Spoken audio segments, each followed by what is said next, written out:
السلام علیکم۔ دیکھیے، جب یہ توحید کی دعوت اس خطے سے اٹھی ڈاکٹر مسعد الدین عثمانی رحمۃ اللہ علیہ کے ذریعے، اور سارے مسالک کے اوپر چوٹ پڑی، ان کے اکابرین کے اوپر چوٹ پڑی، یہ چیخ اٹھے، اور سب سے کم بدعقیدہ گروہ جو تھا وہ اس بات پر اڑ گیا، یہ اہل حدیث، خاص کر سلفی اور اہل حدیث، کہ دیکھو یہ پکارنا تو شرک ہے، نظر نیازیں شرک ہے، اور یہ واسطے وسیلے بھی چلو شرک کہہ دو، لیکن یہ جو آپ نے یہ کہنا شروع کر دیا ہے کہ مردوں کے سننے کا عقیدہ شرک ہے، یہ شرک نہیں ہے، یہ تو سنتے ہیں، بلکہ یہ صرف مسلمان مردے نہیں بلکہ کافر اور مشرک بھی سنتے ہیں۔ اور یہ جو تم نے فتویٰ لگایا ہے کہ ان کے سننے کا عقیدہ یہ شرک ہے، یہ کہاں سے لائے ہو؟ باقی پکارنا شرک ہے، نظر و نیاز شرک ہے، یہ سب چیزیں شرک ہے، لیکن سنتے تو ہیں، اور پھر اس کو کہتے تھے یہ قرآن و حدیث سے ثابت ہے۔ جب یہ راستہ بند کیا گیا، قرآن کے دلائل دیے گئے کہ دیکھو قرآن تو سننے کو شرک کہہ رہا ہے، وہ یوم القیامت یکفرون بشرککم، اس طرح کے الفاظ بھی آئے ہیں سورہ فاطر کے اندر، کہ قیامت کے دن تمہارے اس شرک کا انکار کر دیں گے، کیونکہ سننے کی بات ہو رہی تھی کہ تم کہتے ہو سنتے ہو سنتے ہو، اللہ تعالیٰ کہتا ہے نہیں سنتے ہیں، نہیں سنتے ہیں، نہیں سنتے ہیں، اور بالفرض سن بھی لیں۔ بالفرض سن بھی لیں سے مراد یہ ہوتی ہے کہ اللہ تعالیٰ ان کو سنوا دے، یہ ایک فرض کیا جاتا ہے کہ تم کہتے ہو سنتے ہیں نا، تو سن بھی لیں تو وہ تمہاری نفع اور نقصان کے مالک نہیں ہیں، وہ تمہیں نہیں کچھ دے سکتے ہیں، اور قیامت کے دن وہ تمہارے اس شرک کا انکار کر دیں گے۔ یہ جو تم کہہ رہے ہو نا کہ سنتے سنتے، اس شرک، یہ شرک کی جڑ ہے، چونکہ اس کے اوپر سارا شرک ہوتا ہے۔ تو اہل حدیث ایک عرصہ دراز تک کہتے رہے کہ بس اتنی بات کہو کہ یہ ان کو پکارنا شرک ہے، سننے کے اوپر شرک کا فتویٰ نہ لگا، سننا شرک نہیں ہے، بڑے بڑے علماء اندازہ لگائی۔ بہرحال جب بات پھر بھی نہیں بنی، ان کے مزاج کی وجہ سے، ان کے کہنے کی وجہ سے، ڈاکٹر عثمانی رحمۃ اللہ علیہ رکنے والے تو نہیں تھے۔ اگلا مسئلہ پھر انہوں نے یہ شروع کر دیا کہ چلو ٹھیک ہے، اس کو شرک مانتے تو مانو، خود مانو، ہم سے کیوں مطالبہ ہے کہ ہم بھی اس کو شرک کہیں اور ہم بھی ان کو کافر کہیں، مشرک کہیں، ان بڑے بڑے اکابرین کو اس عقیدے کی وجہ سے، اور جب تک ہم ان کو کافر اور مشرک نہیں کہیں گے آپ ہمیں مومن ماننے کے لیے تیار نہیں ہیں، نہ ہمارے پیچھے نماز پڑھتے ہیں، نہ ہمیں مومن سمجھتے ہیں، تو یہ تمہارا وہ جرم ہے کہ بالکل پتہ نہیں کون سے لے کے آ گئے ہو۔ حالانکہ سارے کے سارے قرآن پڑھے ہوئے تھے، یہ اہل حدیث کے حافظ قرآن ہیں، ان کو قرآن سے وہ چیز نظر نہیں آ رہی تھی۔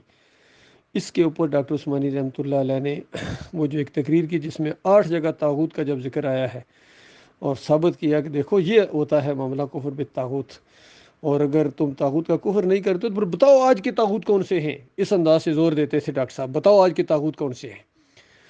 تو یہ معاملہ ہے، طاغوت کی جب سمجھ آئے گی نا تب یہ معاملہ ہوگا۔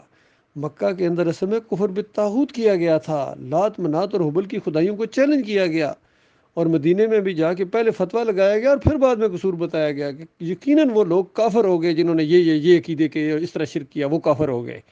اسی لیے مکہ کے اندر یہ جب توحید کی دعوت اٹھی تو یہاں کہا گیا تھا لات منات حبل کا انکار کرو، ان عقیدوں کو کفر و شرک کہو، ایسے کرنے والوں کو مشرک قرار دو، تب تم اللہ کے ہاں تمہارا ایمان کا دعویٰ ایمان کا دعویٰ، ورنہ نہیں ہے اگر کفر بالطاغوت نہیں کرتے ہو، طاغوت کو للکارنے کی تمہارے اندر ہمت نہیں، چونکہ دوگلے پن کے ساتھ دوگلے ہو، تھوڑے دلے ہو اور دوگلے ہو، اس وجہ سے تم اللہ کے باغی بھی ہو، اور تمہارا یہ ایمان تمہارے منہ کے اوپر دے مارا جائے گا۔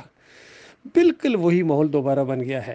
تو چونکہ ایک وقت میں یہ معاملہ پیش آ گیا تھا، وہ ساری چیزیں ہمیں معلوم ہیں، اسی وجہ سے ہم جب ان کے معبودوں کا ذکر کرتے ہیں کہ دیکھو جس کو تم پوج رہے ہو، چاہے مورتی کو پوج رہے ہو چاہے گنبد کو پوج رہے ہو، اور ان گنبدوں سمیت اور ان مورتیوں سمیت تمہیں جہنم کی آگ کے اندر جانا پڑے گا، یہ شرک ہے، اور یہ شرک کی نشانیاں ہیں جو ہر طرف مسلمانوں نے، بلکہ ڈاکٹر صاحب رحمۃ اللہ علیہ تو اس تبلیغی جماعت والوں کو کہا کرتے تھے کہ دیکھو پہلے یہ اسٹیٹک ہوتی تھی ایک جگہ، جس نے برباد ہونا ہے وہاں جائے، لیکن اب تو یہ موبائل خانقاہیں ہیں، موبائل خانقاہیں ہیں، یہ چلتی پھرتی خانقاہیں ہیں۔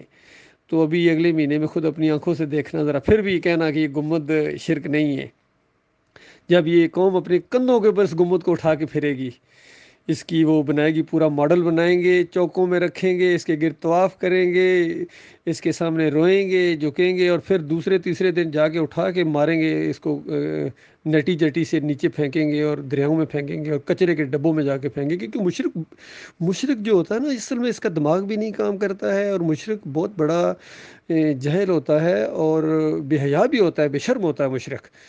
تو وہ اس کو ہوش بھی نہیں ہے کہ کل پرسوں اس کو پوج رہا تھا، اس کو ہاتھ لگانا، اس کی طرف دیکھنا باسی برکت تھی، اور اگر کوئی اس کو ایسے ذرا پیچھے ہٹائے یا توڑنے کی کوشش کرے تو اس کو گستاخ کہتے، تو گستاخ. اور پھر اس کے بعد خود انہوں نے توڑ پھوڑ کے کچرے کے ڈبوں کے اندر اس کو پھینکتے ہیں. مشرک ایسا غلیظ ہوتا ہے، پلید ہوتا ہے. تو یہ کچھ اب کریں گے. تو بتاؤ یہ کیا ہے بھائی؟ یہ جو سروں کے اوپر رکھنا، اور یعنی اگر کوئی اس کو قائم رکھتا ہے، بناتا ہے، جب یہ ادھر بنائیں گے تو اس وقت آپ کیا کہیں گے؟ یہ بدعت ہو رہی ہے یا شرک ہو رہا ہے؟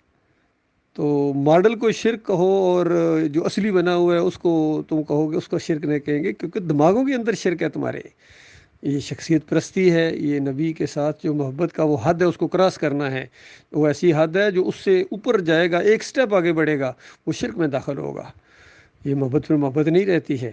اسی لیے نبی علیہ السلام زور دے کے گئے تھے کہ دیکھو مجھے یہود و نصارہ کی طرح نہ بڑھانا، جس طرح انہوں نے بڑھایا اور ہلاک ہو گئے بڑھانے چڑھانے والے. میری حیثیت یہ ہے عبد ہوں و رسول ہوں. میں عبد ہوں. پہلے کتنا پیارا رشتہ، عبد ہوں، عبد.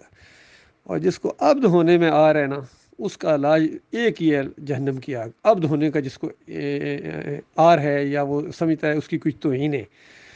تو اب جب گمبد سمل کے خلاف ہم بولے تو کہتے ہیں آپ نے توہین کر دی، اور پھر وہ نعرے لگانے شروع ہو گئے بریلویوں کی طرح کہ نبی جو ہیں میں صدقے جاؤں اور پتہ نہیں میں میرے دل میں ہیں، اور میری نبی بڑی شان والے. وہ تو شان والے ہیں، اس میں کون سی کسی کو شک ہے؟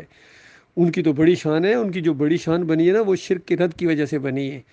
اور تمہاری جو ذلت اور خواری ہوئی ہے نا، وہ شرک کی حمایت کی وجہ سے ہوئی. تم شرک کو شرک ہی ماننے کے لیے تیار نہیں ہو، تو بتاؤ تمہارا کیا انجام ہونے والا ہے؟ تو یہ مسئلہ ہے. جس طرح یہ اہل حدیث شرک کو شرک نہیں مانتے ہیں، بریلوی دیوبندی بھی نہیں مانتے ہیں، اسی طرح یہ جو اب گروپ کے اندر یہ نکلے ہیں، اسی طرح طاغوت کے حمایتی، اب ان کا شرک بھی بڑھتا چلا جا رہا. پہلے ایک ہوا، پھر دوسرا، پھر اب تیسرا شروع ہو گیا. بتائیے، یہ رکنے والے نہیں ہیں، یہ اب آگے بڑھتے جائیں گے. کہتے ہیں بادشاہ کے سامنے اگر سر جھکائیں گے تو وہ شرک نہیں ہے. اچھا، جمہوریت شرک کیسے ہے جی؟ اچھا، اور گمت کو شرک کہنا یہ کیسے شرک ہے جی؟ تو اصل میں بتائیے، ان کے دماغ کے اندر جو ہے نا وہ فہم ہی نہیں ہے. اور پھر ڈاکٹر عثمانی رحمۃ اللہ علیہ کا ساتھی ہونے کا دعویٰ کرتے ہیں. اندازہ لگائیے. ابھی میں نے سنا ہے کہ یعنی ان کا بھی پہلے بھی آیا، کل پرسوں سے یہ کہہ رہے ہیں کہ ہم ڈاکٹر صاحب کے ساتھی ہیں. ڈاکٹر عثمانی رحمۃ اللہ علیہ کا ساتھی اور گمت کو شرک نہ کہے، ڈاکٹر عثمانی رحمۃ اللہ علیہ کے ساتھی اور جمہوریت کو شرک نہ کرے، اس مشرکانہ نظام کو، اور ڈاکٹر عثمانی رحمۃ اللہ علیہ کا ساتھی ہو اور بادشاہ کے سامنے جا کے اپنی گردن چکا دے، یہ ڈاکٹر عثمانی رحمۃ اللہ کا ساتھی ہے جی. تو یہ اس سے بڑا لطیفہ مذہبی کوئی نہیں ہو سکتا ہے. یہ بالکل اسی طرح کی تاریخ دہرائی گئی ہے جس طرح مشرکین مکہ کہتے تھے ہم ابراہیم علیہ السلام کے طریقے کے اوپر ہیں. اللہ تعالیٰ نے ان کو شرم دلائی اور ان پر چوٹ ماری کہ بے ایمانو، تمہارا ابراہیم علیہ السلام سے کیا تعلق؟ وہ مجاہد، وہ بتوں کو توڑنے والا، تم بتوں کے بنانے والے، طاغوت کے پجاری، تمہارا کوئی تعلق نہیں ہے ابراہیم علیہ السلام کے ساتھ. اور ابراہیم علیہ السلام کے ساتھ اگر کسی کا تعلق ہے تو یہ آخری نبی محمد صلی اللہ علیہ وسلم ہے اور ان کے ساتھی ہیں. بالکل اسی طریقے سے آج ماحول بن گیا ہے. یہ سارے جتنے گروہ نکلے ہیں جماعت سے یا اس سسٹم میں آئے ہیں، سارے کہتے ہیں ہم ڈاکٹر عثمانی رحمۃ اللہ علیہ کے ساتھی ہیں. محمد حنیف کا گروپ بھی یہی کہتا ہے، لانڈی والے بھی یہی کہتے ہیں. اس سے پہلے جو نکلے تھے وہ بھی اپنے آپ کو ڈاکٹر صاحب کے ساتھ ہی منسوب کرتے ہیں. حالانکہ بے شمار چیزوں میں ان کی خرابیاں آ گئی ہیں، چاہے یہ ہادی گروپ ہو یا یہ مولوی بشیر کا گروپ ہو، بدبخت زادہ ہو، یا یہ یعقوب علی کا ہو، دائیوں کا ہو، اور اب یہ بدر کے بچوں کا ہو. تو یہ سارے کے سارے دعوے کرتے ہیں کہ ہم ڈاکٹر عثمانی رحمۃ اللہ علیہ کے ساتھی ہیں. ڈاکٹر عثمانی رحمۃ اللہ علیہ کا ساتھی بننا اتنا آسان کام نہیں ہے. چند دن یہ دھوکہ دے لو اپنے نفسوں کو اور مسلمانوں کو، جب فیصلے کی آندھی چلے گی نا، اس دن پتہ چلے گا شرک کے دائیوں اور بدعت کے پجاریوں، بدعت کو بھی آگے جا کے بڑھانے والوں، کتنی چیزیں تمہارے اندر آ گئی ہیں، خرابیاں تمہارے اندر آ گئی ہیں، سجدہ تعظیمی تمہارے اندر آ گیا ہے. اور پھر مومنوں کے اوپر اس طریقے سے الزامات لگاتے ہو، لوگوں کو متنفر کر لو، تمہارے جیسے لوگ ان کی جال میں تمہارے جال میں آئیں گے، اور یہ سارے کچرے کو اللہ تعالیٰ جہنم کی آگ کے اندر پھینک دے گا، اور بچے گا وہی جو مخلص مومن ہوگا۔ یہ فیصلہ کل قیامت کے دن ہونا ہے، اس دن پتہ چلے گا کون جیتا کون ہار گیا۔